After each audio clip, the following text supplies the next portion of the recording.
जय हिंद, जय श्री राम दोस्तों। आज हम आपको घर बैठे बैठे कम बजट में चित्रकूट धाम घुमाएंगे। चित्रकूट जैसा कि नाम से ही विदित है, चित्रकूट के घाट पर भई संतन की भीड़, तुलसीदास चंदन घिसे तिलक देत रघुवीर। चित्रकूट वह स्थान है जहाँ भगवान श्री राम ने वनवास का सबसे अधिक समय व्यतीत किया था, पूरे लगभग 12 वर्ष तक। चित्रकूट एक ऐसी तपस्थली है जहाँ भगवान श्री राम की लीला स्थली होने के कारण आज भी श्री राम जी के मौजूदगी कण कण में व्याप्त है, कण कण में महसूस की जा सकती है। दोस्तों, अब हमारे मन में सवाल आता है, यहाँ कम बजट में कैसे पहुँचे, सस्ते में कहाँ रुकें, सस्ता, अच्छा और घर जैसे भोजन की व्यवस्था कैसे होगी। आपके अपने ट्रैवल विद में इन सभी प्रश्नों के उत्तर आसानी से मिलेंगे। सबसे पहले हम चित्रकूट धाम कैसे पहुँचे। चित्रकूट धाम उत्तर प्रदेश की चित्रकूट जिले के करबी तहसील और मध्य प्रदेश के सतना जिले की मंदाकिनी नदी के किनारे की स्थित है। हमने अपनी यात्रा के लिए रेल मार्ग को चुना। दिल्ली से सीधी ट्रेन चित्रकूट के लिए उपलब्ध है। हम रेल मार्ग के द्वारा चित्रकूट आसानी से सस्ते और कम बजट में पहुंच सकते हैं। चित्रकूट के लिए सीधी बस सेवाएं भी उपलब्ध हैं, जो कि हमारे शहर से आसानी से उपलब्ध हो सकती है। हमने अपनी यात्रा न्यू दिल्ली से शुरू करी, जो कि चित्रकूट रेलवे स्टेशन पर हमें शेयरिंग के लिए 20 रुपये सवारी के हिसाब से रामघाट तक ऑटो उपलब्ध हो जाता है। आइए हम अपने चित्रकूट धाम की यात्रा शुरू करते हैं। किसी भी तीर्थ स्थल पर या पर्यटक स्थल पर पहुंचने पर सबसे बड़ी समस्या आती है कि वहाँ पर घर जैसे रुकने की व्यवस्था और घर जैसे भोजन की व्यवस्था कैसे है। हम अपने वीडियो के माध्यम से आपको ये बताएंगे कि वहाँ पर रुकने की व्यवस्था और भोजन की व्यवस्था घर जैसी कहाँ है। चित्रकूट धाम में रुकने की व्यवस्था। चित्रकूट धाम में घर जैसे रुकने की व्यवस्था के लिए सबसे उत्तम स्थान है कामदगिरी भवन, जो कि रामघाट के समीप ही है। यहाँ पर 300 से 400 रुपये में आपको नॉन एसी रूम आसानी से उपलब्ध हो जाएगा और 500 से 800 रुपये की रेंज में एसी रूम भी आराम से उपलब्ध हो जाएगा। यहाँ घर जैसे भोजन की व्यवस्था भी है, जो कि आपको 80 से 90 रुपये में बहुत स्वादिष्ट घर जैसा भोजन उपलब्ध है, जिसके लिए आपको वही कामदगिरी भवन में संपर्क करना पड़ेगा। रामघाट वह स्थान है जहाँ प्रभु श्री राम नित्य स्नान किया करते थे।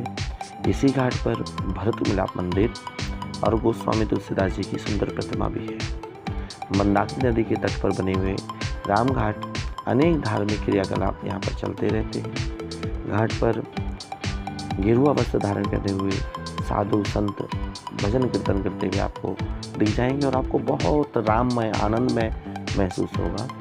शाम को होने वाली आरती यहाँ पे काफ़ी सुकून पहुँचाती है। रामघाट से लगभग 2 किलोमीटर की दूरी पर मंदाकिनी नदी के किनारे ही जानकी कुंड स्थित है। जानकी जैसा नाम से विदित है, जनक जी की पुत्री होने के कारण माँ सीता को जानकी मैया भी कहा जाता है। माना जाता है यहाँ जानकी जी स्नान करती थी।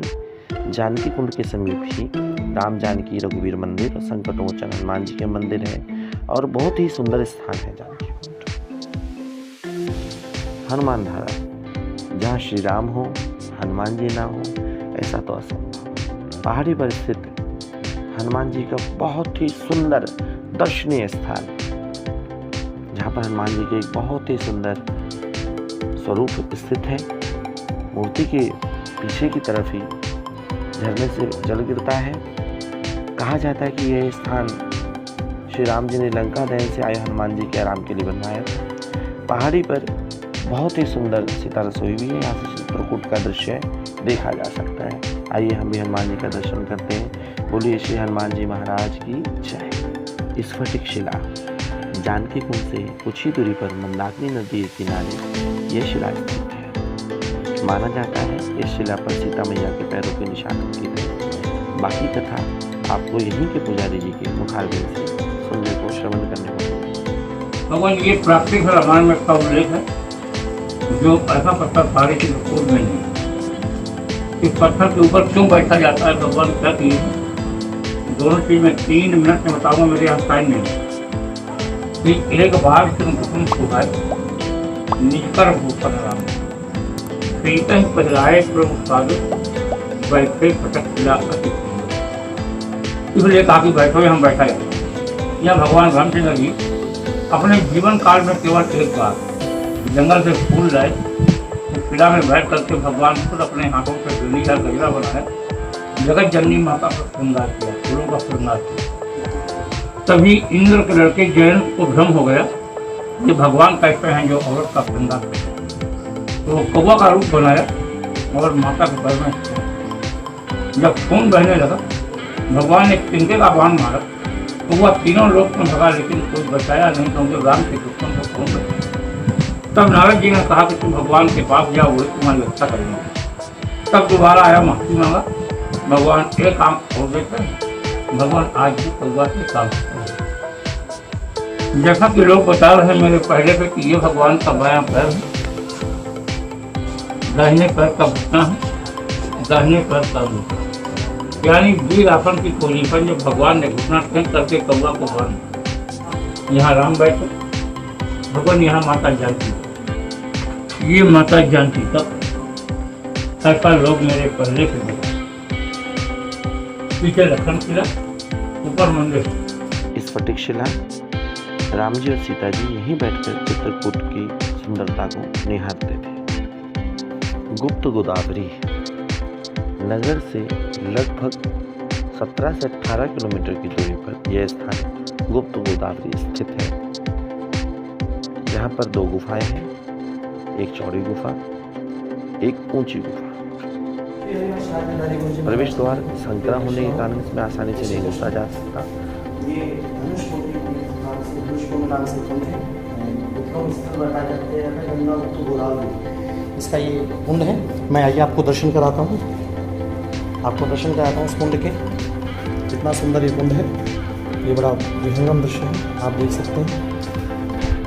गुफा के अंत में एक छोटा सा तालाब है, जिसे गोदावरी नदी भी कहा जाता है। दूसरी गुफा लंबी और संकरी है, जिसमें हमेशा पानी भरा रहता है। कहा जाता है इस गुफा के अंत में राम और लक्ष्मण ने अपना दरबार लगाया था। बहुत ही सुंदर अविस्मरणीय क्षण है इस गुफा के दर्शन के, आप भी करिए। सती अनसुईया अत्रि आश्रम इस फटिक शिला से लगभग 4 से 5 किलोमीटर की दूरी पर घने वन्य प्रदेशों में घने वनों से घिरा एकांत आश्रम स्थित है। ये आश्रम में अत्रि मुनि, सती अनसुईया, दत्तात्रेय भगवान, दुर्वासा मुनि और अनेकों साधु संतों की प्रतिमाएं भी स्थापित हैं।